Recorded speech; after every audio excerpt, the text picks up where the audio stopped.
Ọtụtụ ọma nọ ụmụ ọdịnala Igbo. The living house of Ogbuefi EZE-ANA Ugochi tubelu oraifite. Can see. Actually wetara an update of mmemme a na ha eme. Ọ bụrụ na n'isi Ọnịcha ma ọ bụ ebe ọbụla, ihe a bụ Federal Highway Ọnịcha, ụzọ ahụ si Ọnịcha wee jebe Owerri. Ọnịcha wee gawa Owerri. Ya bụ ụzọ dị ha. Ọ bụrụ na ị na-ezi anya bido ebe a n'anya, ị ga na-afụ ụzọ akịta street ya now dey leading to Jesus bus stop. Jesus bus stop. Etu ihe si wee locate Ogbuefi EZE-ANA Ugochi tubelu house. Isi anụ ụzọ akịta gbagobe ebe ihe eri dị na Jesus bus stop. Ọnya bụ ụzọ leading to Jesus bus stop. Ị na-ezi anya na-afụ Federal Highway gosi na be m pụtara na main road.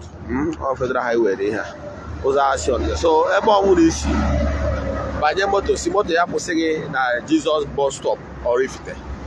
Ọ kwụsị gị na Jesus bus stop, trace dispatch. Ụzọ gara right, ụzọ aga right, ị na-aga na ya, ị ga na-afụkwa main road anya. Ọnya maka ihe esi wee gbarata na be Ogbuefi EZE-ANA Ugochi tubelu. Ọ bụ Ogbuefi dị ya. Yes. Ifugia. So onye nwa ọbe m dị ha. Fuzi na canopy na ihe merego. Kịta abụ 8 o'clock. Ihu afuzie na ndị mmemego. Ndị ahụ ndị live band. Enwekwa ndị egwu ọdịnala. Agwa m ọnụ na ọ ga-esi wee mee. Ese etibego canopies adịbago. More to come. More canopies to come. Ebe a canopy ebe a ga-adịkwa. Another canopy ga-adịkwa n'ihu obi. Taa ka ọ ga-esi wee mee.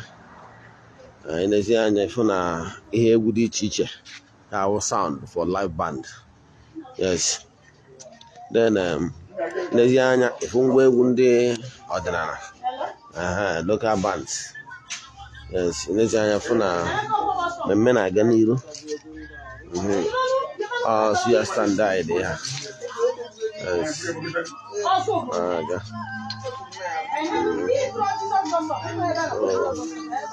Anya ka anyị na-eme.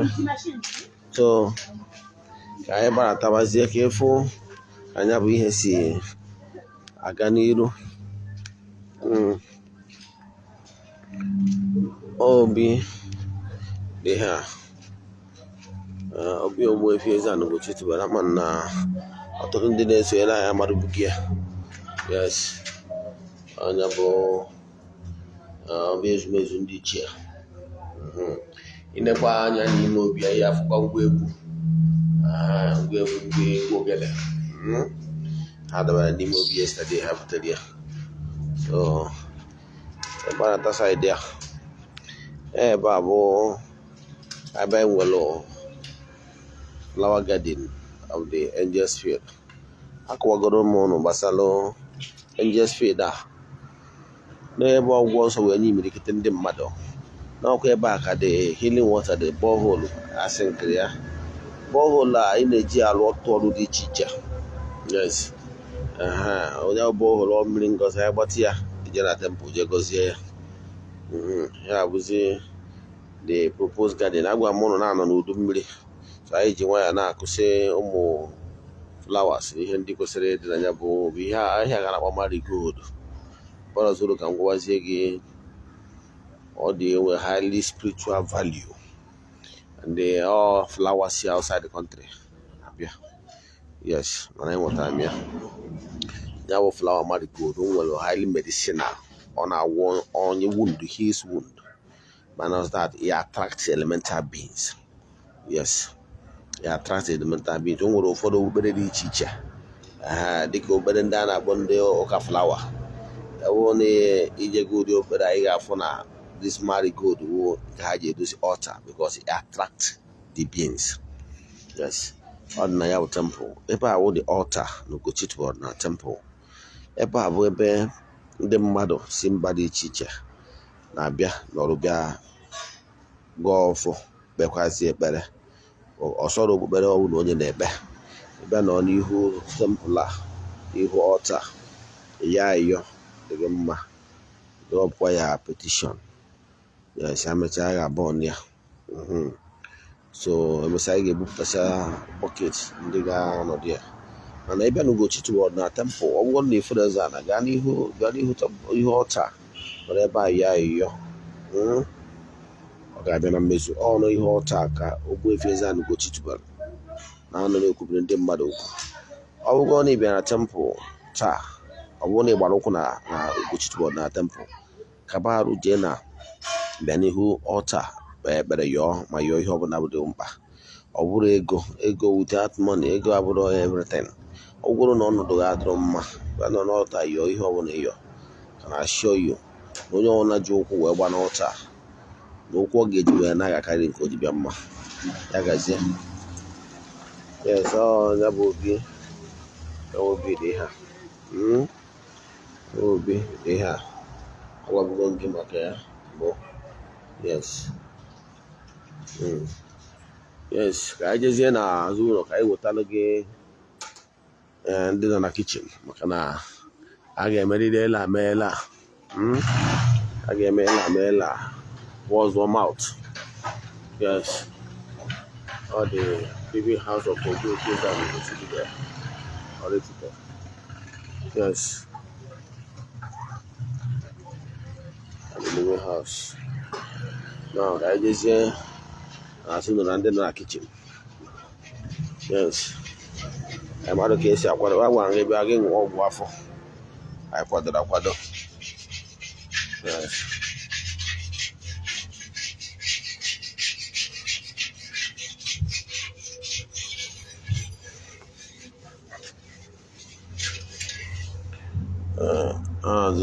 Abata n'ebe onye ha na-akwado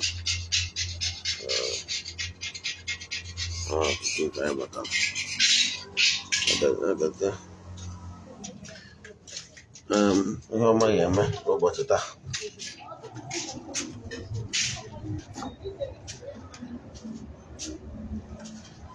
yes ebe ọ bụla ị nọ you are invited to Oraifite so bịawa a na-ebute ihe dị iche iche ihe oriri dị iche iche ma peso obodo kwue ndị agidi na-abịakwu ịnekwuzi anya fọ nwaanyị agidi onye ọkwụ aka m ọgụ a ga-enyekwa kọntrakt agidi ya welcome